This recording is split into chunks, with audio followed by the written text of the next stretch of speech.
Guillaume Meurice aussi, évidemment. Ah, Ouais. bougez pas. Qu'est-ce qui se passe? C'était notre dernier espoir, putain. Fifi, bordel. Fifi la tulipe.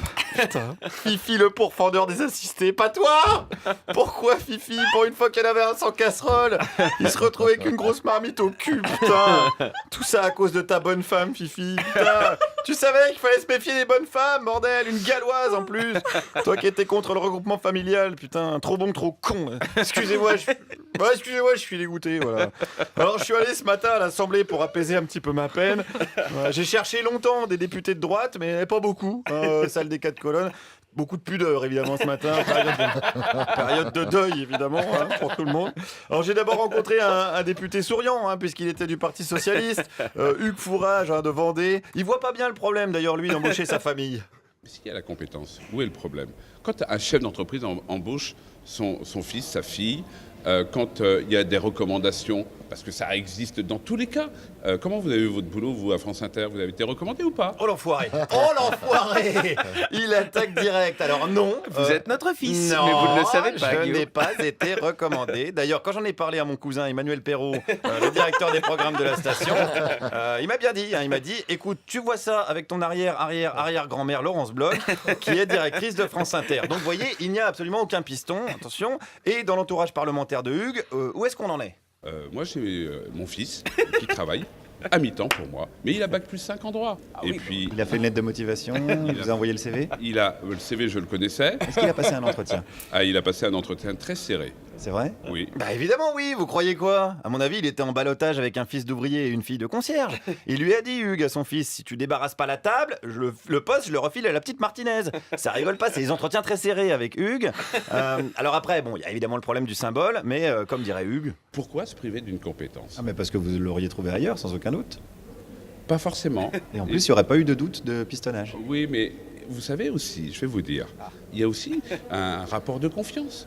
Dans des postes à responsabilité de cette nature, s'il n'y a pas de rapport de confiance, eh bien, c'est difficile. Il n'y a jamais eu dans l'histoire de fils qui trahissent leur père?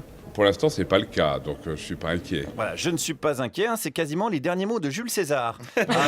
Au Sénat, les derniers étant « Pose ce couteau Brutus, tu vas te blesser ». C'est vrai qu'il est important de faire confiance à ses enfants. J'en étais là dans ma réflexion quand tout d'un coup, qui vois-je? Daniel Fasquelle. Alors lui, il est carrément trésorier du parti Les Républicains. Autant dire que pour un poste comme ça, il faut un minimum CAP magouille. Alors Daniel, évidemment, il fait confiance à François Fillon. Pour lui, c'est pas un emploi fictif. Elle travaillait bien, Pénélope, avec son mari. Il n'y a pas de raison que je ne leur fasse pas confiance dans les déclarations qu'ils ont faites très claires depuis hier soir. Justement, dans la presse, elle avait déjà dit qu'elle ne s'occupait pas de la vie politique de son mari. Je ne vois pas de contradiction entre ces... Vous voyez pas de lien entre les deux? Non, je ne vois pas de contradiction entre les deux. Eh ben non, parce qu'il n'y en a pas du tout en fait. Pénélope, elle était même pas au courant que son mari faisait de la politique, je vous signale. Bon, elle le voyait raconter des conneries sur toutes les chaînes de télé, mais elle pensait que c'était une sorte d'Alex Vizorek, vous voyez, ça n'a rien à voir. Alors voilà, c'est triste, d'autant qu'elle devait bosser comme une malade, Péné. Moi j'en ai parlé avec un autre député Les Républicains, Jean-Luc Kretzer, alors qui lui, évidemment, n'est pas du tout choqué. Je ne vois pas ce qui est choquant, moi ça ne me choque pas, et je trouve ça tout à fait normal. Vous l'avez croisé souvent, Pénélope Fillon, à l'Assemblée? Mais écoutez, moi je n'ai pas à m'occuper de cela, moi je fais mon travail de député sur le terrain. Et dans les couloirs, est-ce que vous l'avez croisée? Mais je ne la connais même pas, je ne sais pas qui c'est, elle doit être... C'est vrai, vous l'avez jamais vue en photo? Mais écoutez, si, je l'ai vue en photo comme tout le monde, mais là vous cherchez vraiment la petite bête. Ah non, je me permettrai pas de l'appeler la petite bête, hein. Nous on la connaît sous le nom de Pénélope Fillon. C'est vrai qu'à 500 000 boules en 8 ans, elle a vite progressé, hein. C'est une petite bête qui monte. Alors Jean-Luc, est-ce qu'il est choqué? Bah non, hein. Mais est-ce qu'il a embauché des gens de sa famille? Bah oui, oui, mais ça n'a pas été facile. J'ai dû me battre, je dis bien me battre, pour convaincre mon fils de venir travailler avec moi. Ah oui, carrément, il voulait pas. Il voulait pas, bon. Pourquoi il voulait pas alors? Mais parce qu'il voulait pas, effectivement, parce qu'il craignait que des amalgames soient faits et autres. Ah bah mince, oui, du coup, il y en a. Et je peux vous dire... Ah non, il y en a pas. Pardon, il y en a pas. Non, c'est la méritocratie française. C'est son père qui l'a aidé à se faire une carrière tout seul. Et ce gamin, c'est une bête de travail. Moi, je peux vous dire qu'il travaille plus que les autres, justement pour qu'on puisse pas dire c'est le fils d'eux. Il travaille le samedi quand il le faut, il travaille entre midi et 2, il travaille les jours fériés pour justement qu'on puisse jamais dire c'est le fils d'eux. Et Donc là, vous l'exploitez en fait. non, je ne l'exploite pas, mais il le fait volontairement. Voilà. Voilà, la servitude volontaire Putain, c'est ou la dur. maltraitance familiale à l'Assemblée nationale, ça fera l'objet d'un autre reportage.